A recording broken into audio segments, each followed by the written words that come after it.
नमस्कार दोस्तों। आज जो हम अध्याय करने जा रहे हैं उसका नाम है गति। आज हम इसका चौथा भाग करेंगे। तो चलिए देखते हैं कि इस भाग में हम क्या जानने वाले हैं। तो सबसे पहले तो हम बात करेंगे गतिज समीकरण की। तो ये गतिज समीकरण क्या है? ये जो तीन फॉर्मूले हैं, v बराबर में u plus A T, s बराबर में यू टी प्लस में हाफ ए टी स्क्वायर और 2as बराबर में v स्क्वायर माइनस में u स्क्वायर, इन्हीं को कहा जाता है गतिज समीकरण। आज हम जानेंगे कि ये गतिज समीकरण आखिर आए कहाँ से हैं। अब इन्हें पता करने के लिए दो तरीके हैं।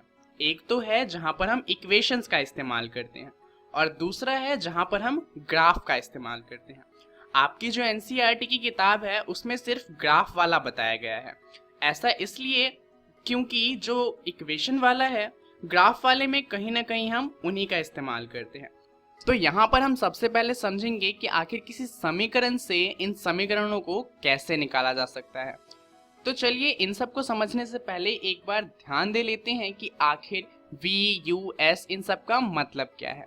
तो अगर कोई कार आगे की तरफ जा रही है और पहले उसका वेग u हो और बाद में उसका वेग v हो जाए, तो यहाँ पर कुछ त्वरण लगा होगा जिसे a कहा जाएगा। इसमें जो टाइम लगेगा उसे कहा जाएगा t और ये जो दूरी तय करेगा उसे कहा जाएगा s। अब आपको ये बात पता है, परंतु जो टीचर है जो आपका पेपर चेक करेगा उससे तो ये बात किसी ने बताई नहीं, तो उसे तो नहीं पता ही है। तो अगर आप उसे बताएंगे नहीं कि u का मतलब क्या है, a का मतलब क्या है, तो उसे कुछ भी समझ नहीं आएगा और वो क्या करेगा, काट देगा और आपको नंबर नहीं देगा। तो इसलिए आपको किसी भी समीकरण को निकालने से पहले सबसे पहले ये बताना है कि आप किस सिंबल का मतलब क्या लेकर चल रहे हैं। तो यहाँ हम सबसे पहले बताएंगे कि u का मतलब है वस्तु की प्रारंभिक गति, v का मतलब है वस्तु की अंतिम गति, a का मतलब है वस्तु का त्वरण, s का मतलब है वस्तु द्वारा तय की गई दूरी और t का मतलब है वस्तु द्वारा लिया गया समय। तो आपको जब भी समीकरण को सॉल्व करेंगे इन सिंबल का मतलब वहां पर पहले लिख देना है और इसके बाद आप समीकरण को शुरू कर सकते हैं। तो सबसे पहले हम पहला समीकरण निकालते हैं। तो सवाल यही है कि इन समीकरण को निकाला कैसे जा सकता है। तो चलिए देखते हैं कि आखिर इन्हें कैसे निकालना है। तो शुरुआत करते हैं त्वरण की परिभाषा से। तो त्वरण की परिभाषा क्या थी? त्वरण का मतलब था अंतिम वेग माइनस में प्रारंभिक वेग डिवाइडेड बाय समय। तो ये हमारे त्वरण की परिभाषा थी। अब इसी का इस्तेमाल करके हमें गतिज समीकरण का पहला समीकरण मिलेगा। तो आखिर वो कैसे निकालना है? ज्यादा कुछ नहीं करना, ये जो t यहाँ पर लिखा है आपको इसे a की तरफ ले जाना है। अब यहाँ पर t क्या हो रहा है, यहाँ पर वो भाग हो रहा है, तो a की तरफ जाएगा तो वो क्या हो जाएगा, मल्टीप्लाई। तो a के साथ गुना हो जाएगा और समीकरण कुछ कैसा बन जाएगा, at बराबर में v माइनस में u। अब आपको क्या करना है, ये जो u लिखा है इस तरफ, इसे भी at की तरफ ले जाइए। तो इधर u माइनस में है, उधर जाके प्लस हो जाएगा। तो हमारा समीकरण क्या बन जाएगा, हमारा समीकरण बनेगा at प्लस में u इक्वल में v, या फिर ये कह लीजिए u प्लस at इक्वल में v। अब v लिखा है दाईं तरफ और बाकी सारी चीजें लिखी हैं बाईं तरफ। इसे अगर हम उल्टा कर दे तो कोई फर्क तो पड़ने वाला है नहीं, तो चलिए कर देते हैं। तो यहाँ पर क्या हो गया, b बराबर में u प्लस ए टी। यही तो हमारा पहला समीकरण था, बस इतना सा डेरिवेशन, तो बहुत इजी है। तो ये हमारा पहला समीकरण निकल भी गया। अब इसके बाद हमें दो समीकरण और निकालने हैं। तो चलिए देखते हैं कि आखिर उन्हें कैसे निकाला जाएगा। ये थोड़ा सा बोरिंग है, परंतु ध्यान दीजिए, अदरवाइज समझ में नहीं आएगा उसके बाद फिर।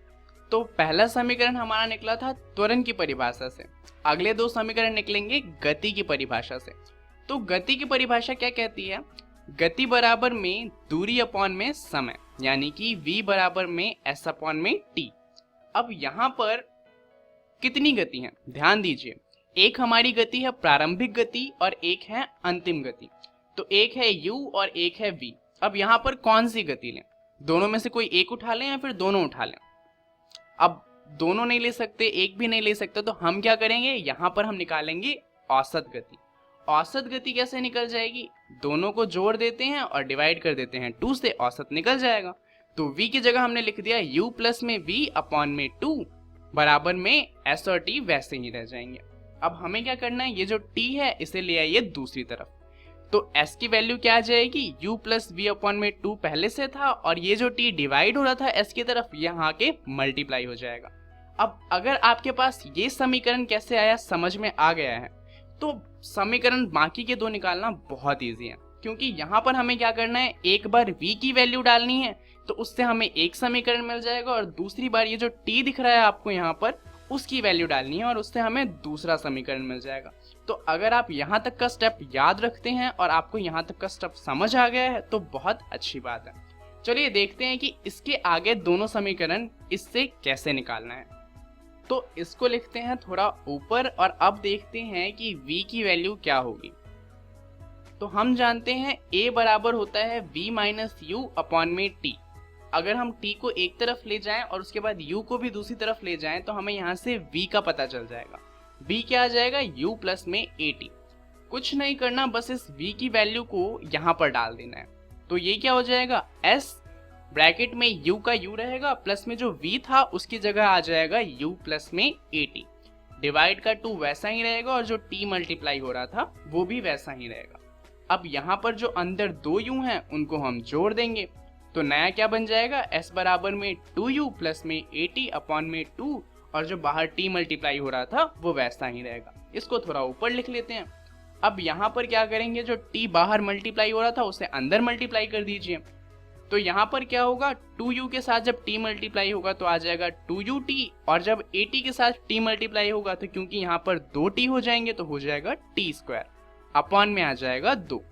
अब यहाँ पर जो ये दोनों वैल्यू एक ही अपॉन 2 है, इसको दो अलग अलग दो के नीचे रख दीजिए। अब यहाँ पर कोई डिफरेंस तो इससे आएगा नहीं, पर हमें एक फायदा हो जाएगा कि इस वाले 2 से ये वाला 2 कट जाएगा। और अब हम इसे कुछ ऐसे लिख सकते हैं, s बराबर में ut प्लस में at स्क्वायर बाय 2। अब at स्क्वायर बाय 2 को लिखें अगर हम हाफ at स्क्वायर, तो उसमें भी कोई दिक्कत तो नहीं है, क्योंकि हाफ at स्क्वायर और at स्क्वायर बाय 2 एक ही बात है। और यही तो हमारा दूसरा इक्वेशन था, दूसरा इक्वेशन भी आ गया। अब चलिए, जो ये फॉर्मूला था हमारा, इससे हम तीसरा इक्वेशन निकालते हैं। v की वैल्यू हम डाल चुके हैं, अब किसकी वैल्यू डालनी है, t की। तो चलिए t की वैल्यू निकालते हैं। किस समीकरण से निकालेंगे, उसी एक्सेलरेशन यानी कि त्वरण वाले समीकरण से। तो त्वरण का फॉर्मूला था v माइनस यू अपॉन में t। t को ले जाते हैं a की जगह पे और a को ले आते हैं t की जगह पे। तो t का क्या बन जाएगा, t बराबर में v माइनस यू अपॉन में a। अब इसी को हम डाल देंगे t की जगह पे, तो क्या हो जाएगा, s बराबर में u प्लस वी अपॉन 2 तो वैसा ही रहेगा, मल्टीप्लाई में t की जो नई वैल्यू हमने निकाली है वो लिख देंगे, v माइनस यू अपॉन में a। अब ये जो नीचे के 2 और a हैं इसे हम ले जाएंगे s की तरफ, तो ये क्या हो जाएगा, 2as इक्वल में u प्लस वी गुने में v माइनस यू। अब ये जो u प्लस वी है, अगर हम इसे v प्लस यू लिखें तो भी कोई ज्यादा फर्क तो पड़ेगा नहीं, तो चलिए लिख देते हैं। अब इससे हमें फायदा क्या होगा, अगर आप इसे ध्यान से देखें तो ये कैसा दिख रहा है, ये दिख रहा है जैसे a प्लस बी गुने में a माइनस बी लिखा हो। तो a प्लस बी गुने में a माइनस बी क्या होता है, a square minus b square. तो उसी तरीके से v प्लस यू गुने में v माइनस यू क्या हो जाएगा, v square minus you square. लिख दीजिए। जैसे ही आप लिखेंगे आपको पता चलेगा कि हमारा तीसरा समीकरण भी आ गया। तीनों समीकरण हमने निकाल लिए। तो चलिए इसी खुशी में एक सवाल करते हैं। सवाल क्या है, विराम अवस्था में राहुल अपनी साइकिल को चलाना शुरू करता है। मतलब क्या हुआ कि प्रारंभिक गति कितनी है, 0, क्योंकि अभी अभी चलाना शुरू किया है, और 30 सेकंड में 6 मीटर पर सेकंड का वेग प्राप्त कर लेता है। उसके बाद क्या होता है, वह इस प्रकार से ब्रेक लगाता है कि साइकिल का वेग अगले 5 सेकंड में कम होकर 4 मीटर पर सेकंड हो जाता है। तो दोनों स्थितियों में साइकिल के त्वरण की गणना करनी है। तो पहले हमें बताया गया है कि 30 सेकंड में 6 मीटर पर सेकंड की गति हो जाती है, और फिर बताया हुआ है कि अगले 5 सेकंड में 6 मीटर से कम होकर 4 मीटर रह जाती है। तो दोनों ही केस में हमें त्वरण बताना है। तो सबसे पहले हम लिख लेते हैं कि हमें पता क्या है। अब जाहिर सी बात है, यहाँ पर दो स्थितियां हैं। पहले जब विराम अवस्था से 6 मीटर की गति प्राप्त करी, और दूसरा जब 6 मीटर से 4 मीटर की गति हो गई। तो दोनों को अलग अलग सॉल्व करेंगे। पहली स्थिति में क्या था, प्रारंभिक वेग था हमारा 0, क्योंकि अभी अभी साइकिल चलना शुरू हुई थी। और हमारा अंतिम वेग क्या था, 6 मीटर पर सेकेंड। समय लगा था 30 सेकेंड का। यहाँ पर हमारा त्वरण का फॉर्मूला है v minus you upon T. कुछ नहीं करना, बस वैल्यू डाल देनी है। वैल्यू डालेंगे 6 मीटर पर सेकेंड, माइनस में 0 मीटर पर सेकेंड, अपॉन में 30 सेकेंड। तो यहाँ पर हमारा वैल्यू आएगा 6/30, ऊपर है मीटर पर सेकेंड और नीचे है सेकेंड। तो टोटल यूनिट क्या बन जाएगी, मीटर पर सेकेंड स्क्वायर। तो हमारा एक्सेलरेशन कितना आ गया, एक्सेलरेशन इंग्लिश में त्वरण को कहा जाता है। तो एक्सेलरेशन और त्वरण एक ही बात है, और हमारा त्वरण आ गया 0.2 मीटर पर सेकेंड स्क्वायर। तो ये हमारा पहले केस का त्वरण है जब गति बढ़ाई गई थी। अब देखते हैं दूसरे केस में क्या हुआ था।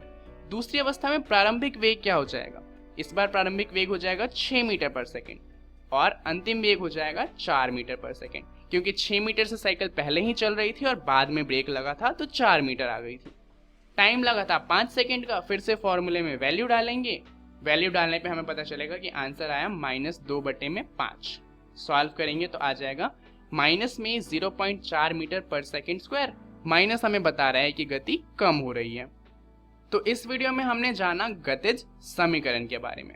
अब इसके बारे में आप अपनी एनसीईआरटी की किताब में पढ़ लीजिएगा और इस समीकरण से जितने भी सवाल आप सॉल्व कर सकते हैं उन्हें सॉल्व करने की कोशिश कीजिएगा। अगली वीडियो में हम बात करेंगे ग्राफ की, जो कि बहुत ही इम्पॉर्टेंट है। तो इसके बारे में आप जरूर पढ़ के आइएगा। इस वीडियो के लिए इतना ही। धन्यवाद।